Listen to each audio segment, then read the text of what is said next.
Welcome to be detail.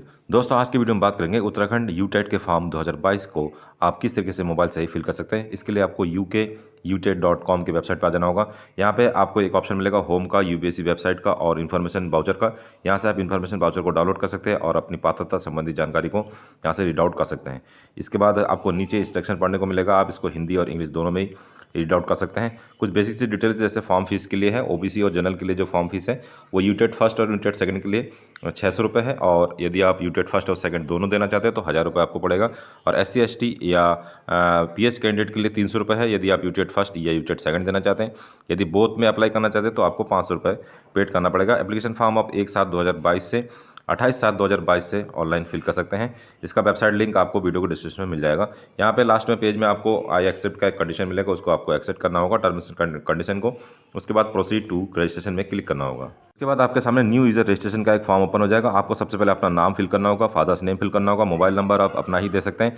उसके बाद email ID, एक वैलिड ईमेल आईडी आपको फिल करना होगा। एक कैप्चा कोड आपको यहाँ दिखाई देगा। कैप्चा कोड को फिल करने के बाद आपको सबमिट ऑप्शन में क्लिक करना होगा। उसके बाद आपके मोबाइल नंबर और ईमेल पे एक ओटीपी भेजा जाएगा। आपको ओटीपी को फिल करना होगा और वेरीफाई ओटीपी पे क्लिक करना होगा। उसके बाद आपको लॉगिन पेज पे आना होगा और लॉगिन पेज पे आपको पंजीकरण संख्या और पासवर्ड जो आपके मोबाइल पे या मैसेज पे भेजा गया होगा उसको फिल करना होगा और कैप्चा कोड को फिल करके आपको लॉगिन करना होगा। सामने कुछ इस तरह का इंटरफेस आ जाएगा। आपको यहाँ पे अप्लाई फॉर यूटेट्स 2022 में क्लिक करना होगा। एप्लीकेशन फॉर्म के अंतर्गत सबसे पहले आपको किसके लिए अप्लाई करना चाहते हैं उसको सेलेक्ट करना होगा। जैसे यूटेट फर्स्ट में आप अप्लाई करना चाहते हैं, यूटेट सेकंड में या फिर बोथ में। इसके संबंध में रीड आउट कर लेंगे आप नोटिफिकेशन को ध्यान से, उसके बाद ही आप सेलेक्ट कर सकते हैं। उसके बाद आपको पेज को स्क्रॉल करना होगा।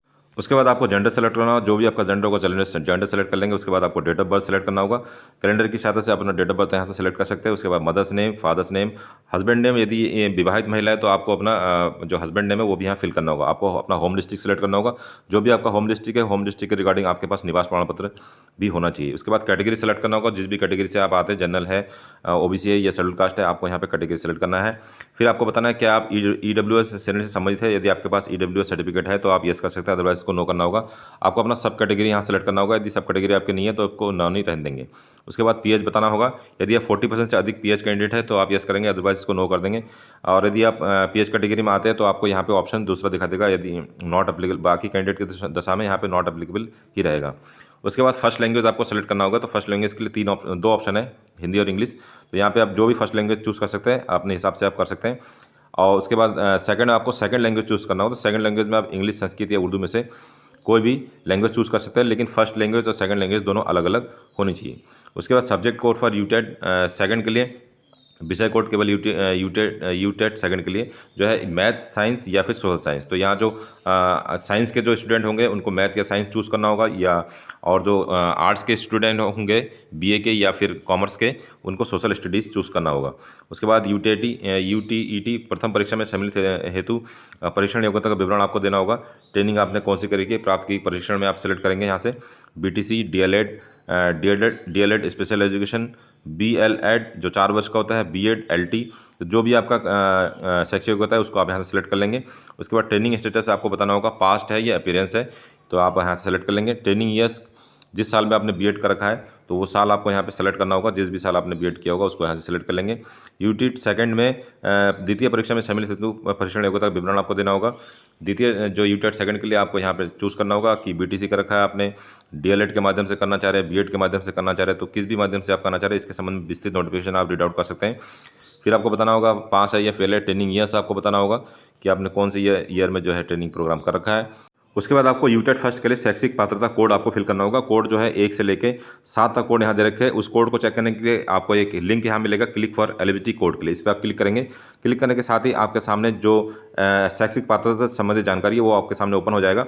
जैसे आप यहाँ देख सकते हैं यूटेट फर्स्ट के लिए क्या क्या परीक्षण योग्यता आपके पास होनी चाहिए। न्यूनतम 50% अंकों के साथ इंटरमीडिएट प्लस बीटीसी या डीएलएड का रखा है तो आप इसमें कोड 1 सेलेक्ट कर सकते हैं। 45% के साथ का यदि आपने इंटर का रखा है और उसके साथ बीटीसी या डीएलएड आपने कर रखा है या फिर अंतिम वर्ष में है तो आपका कोड 2 रहेगा। उसके बाद न्यूनतम 50% अंकों के साथ यदि आपका इंटर है प्लस बीएलएड अंतिम वर्ष के परीक्षण कर रहे हैं या फिर बीएलएड आपने कर रखा है, 4 वर्ष का कोर्स होता है तो आपका 3 रहने वाला है। और न्यूनतम 50% अंकों के साथ यदि आपके पास इंटर है और द्विवर्षीय डिप्लोमा यदि डीएलएड आप कर रहे हैं या फिर डीएलएड आप क्वालिफाइड है तो आपका जो कोड रहने वाला 4 रहेगा। और स्नातक के साथ अपनी बीटीसी या डीएलएड कर रखा है तो आपका कोड जो है 5 रहेगा। और न्यूनतम 50% अंकों के साथ यदि स्नातक आपने कर रखा है ग्रेजुएशन और उसके साथ बीएड यदि आपने कर रखा है या फिर बीएड के फाइनल ईयर के जो स्टूडेंट हैं वो भी कर सकते हैं, इस यूटेट फॉर्म को अप्लाई कर सकते हैं। तो उसके लिए कोड जो है 6 रहने वाला है। और शिक्षा मित्र राज्य सरकार द्वारा इंदिरा गांधी राष्ट्रीय मुक्त विश्वविद्यालय से द्विवर्षीय प्रशिक्षण आपने प्राप्त कर रखा है, तो कोड जो है 7 रहने वाला है। तो इसको आप ध्यान से रीड आउट कर लेंगे और रीड आउट करने के बाद ही जो है आपको यहाँ पे कोड भरना होगा। उसी तरीके से यूटेट सेकंड के लिए भी यहाँ एलिजिबिलिटी टेस्ट दे रखा है, आप यहाँ से कोड सेलेक्ट करेंगे। उसके बाद आपको एग्जाम सिटी चूज करना होगा। एग्जाम सिटी में आप 2 एग्जाम सिटी चूज कर सकते हैं। यहाँ पे बहुत सारे एग्जाम सिटी दे रखे हैं उत्तराखंड के अंतर्गत, तो जो भी आप एग्जाम सिटी चूज करना चाहते हैं उसको यहाँ से चूज कर सकते हैं। कंप्लीट मेलिंग एड्रेस आपको लिखना होगा। उसके बाद आपको अपना स्टेट सेलेक्ट करना होगा जो कि बेसिकली उत्तराखंड ही होगा। और उसके बाद आपको जनपद सेलेक्ट करना होगा, जिस भी जनपद के आप रहने वाले हैं उसको आप यहाँ से सेलेक्ट कर लेंगे। उसके बाद आपको सामने पिन कोड ऑप्शन आ जाएगा, पिन कोड आप लिखेंगे। फिर आइडेंटिटी प्रूफ के रूप में आप जो है Aadhaar card, PAN card, voter card, passport, driving licence कुछ भी यहाँ सबमिट कर सकते हैं। फिर आपको आइडेंटिटी प्रूफ का नंबर या पहचान पत्र संख्या आपको यहाँ मेंशन करना होगा। फिर आपको सेव एंड नेक्स्ट पे क्लिक करना होगा। आपको रंगीन फोटो अपलोड करना होगा। फोटो जो है जेपीजी या फिर जेपीईजी फॉर्मेट में हो सकता है, जो कि 100 KB से कम होना चाहिए। फोटो का बैकग्राउंड प्लेन या एक कलर में होना चाहिए। उसका जो साइज है 140 गुणा 170 के रेशियो में होना चाहिए। फिर आपको हस्ताक्षर अपलोड करने होंगे। हस्ताक्षर का जो साइज है 2 से लेकर 50 KB तक हो सकता है। हस्ताक्षर आपको सफ़ेद कागज़ पर करना होगा और उसका जो साइज है 180 इंटू 70 पिक्सल में हो सकता है।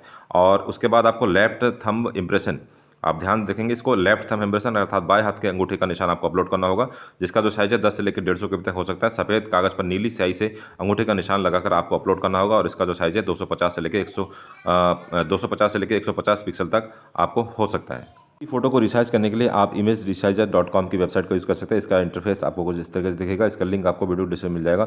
यहाँ पे आपको अपलोड ए फाइल का एक ऑप्शन मिलेगा। इस पर क्लिक करके सबसे पहले आपको फाइल को या फोटो को अपलोड करना होगा। आपको पेज को थोड़ा नीचे स्क्रॉल करना होगा और अपने हिसाब से जो है आप अपनी नई विड्थ यहाँ दे सकते हैं। यहाँ पे आप यूनिट भी चेंज कर सकते हैं, क्योंकि यहाँ हमें पिक्सल में चाहिए तो पिक्सल यहाँ रहने देंगे। उसके बाद जो विड्थ है थंब की जो विड्थ इसमें मांगी है 250 मांगी है, 250 यहाँ पे लिख देंगे। उसके बाद जो इसका हाइट है 150 इसको आप लिख देंगे। उसके बाद आपको अप्लाई बटन पे क्लिक करना होगा। इस तरीके से आप अपने हिसाब से जो इसको चेंज कर सकते हैं। फॉर्मेट आप जेपीजी रहने देंगे, डीपीआई इसका 100 रहने देंगे और मैक्सिमम फाइल साइज जो इसमें मांगा है वो है 150, तो 150 कर लेंगे। उसके बाद अप्लाई बटन पे क्लिक कर देंगे। उसके बाद आपके सामने जो है यहाँ पे एक ऑप्शन आ जाएगा डाउनलोड करने का। आपको यहाँ पे डाउनलोड ऑप्शन पे क्लिक करना होगा और उसके बाद जो है आप इस फोटो को या थंब को जो है अपने उसमें आसानी से जो है डाउनलोड करके अपलोड कर सकते हैं। तो इस तरीके से तीनों चीज़ें अपलोड करने के बाद आपको पेज को स्क्रॉल करना होगा और सेव एंड नेक्स्ट पे क्लिक करना होगा। आपके सामने फॉर्म को प्रीव्यू करने का ऑप्शन आ जाएगा। ध्यान से आप रीड आउट कर लेंगे जो भी जानकारी आपने भरी होगी वो सही है या गलत है। यदि आपने कोई गलत जानकारी भरी है तो प्रीवियस बटन का यूज़ करके आप अभी भी सुधार कर सकते हैं। उसके बाद एक चेकबॉक्स है, चेकबॉक्स में आपको टिक का निशान लगाना होगा, फिर सेव एंड नेक्स्ट पे क्लिक करना होगा। आपके सामने पेमेंट ऑप्शन आ जाएगा। आप ध्यान से पेमेंट ऑप्शन को चेकआउट कर लेंगे। उसके बाद एक चेकबॉक्स है, चेकबॉक्स में आई हेयर बाय कन्फर्म आपको कन्फर्म करना होगा, फिर प्रोसीड टू पेमेंट वाले ऑप्शन पे क्लिक करना होगा। उसके बाद आपके सामने पेमेंट गेटवे ओपन हो जाएगा। आप स्मार्ट चेकआउट कार्ड से नेट बैंकिंग का यूज़ करके पेमेंट कर सकते हैं। यदि आपको कार्ड से पेमेंट करना है तो आप किसी भी बैंक का कार्ड आप यूज़ कर सकते हैं, और चाहे वीज़ा का कार्ड हो चाहे रुपए का कार्ड हो, किसी का भी कार्ड आप यूज़ कर सकते हैं। नेम ऑफ कार्ड आपको लिखना होगा, कार्ड नंबर, मंथ और एक्सपायरी आपको लिखना होगा, कार्ड सिक्योरिटी कोड आपको जो 3 अंकों का होता है वो लिखना होगा, मोबाइल नंबर जिसका भी है कार्ड और ईमेल एड्रेस लिखने के बाद आपको पे ऑप्शन पे क्लिक करना होगा।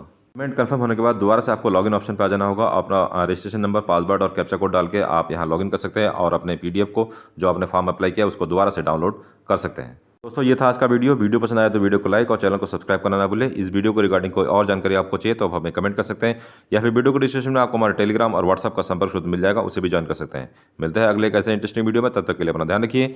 बाय बाय, जय हिंद।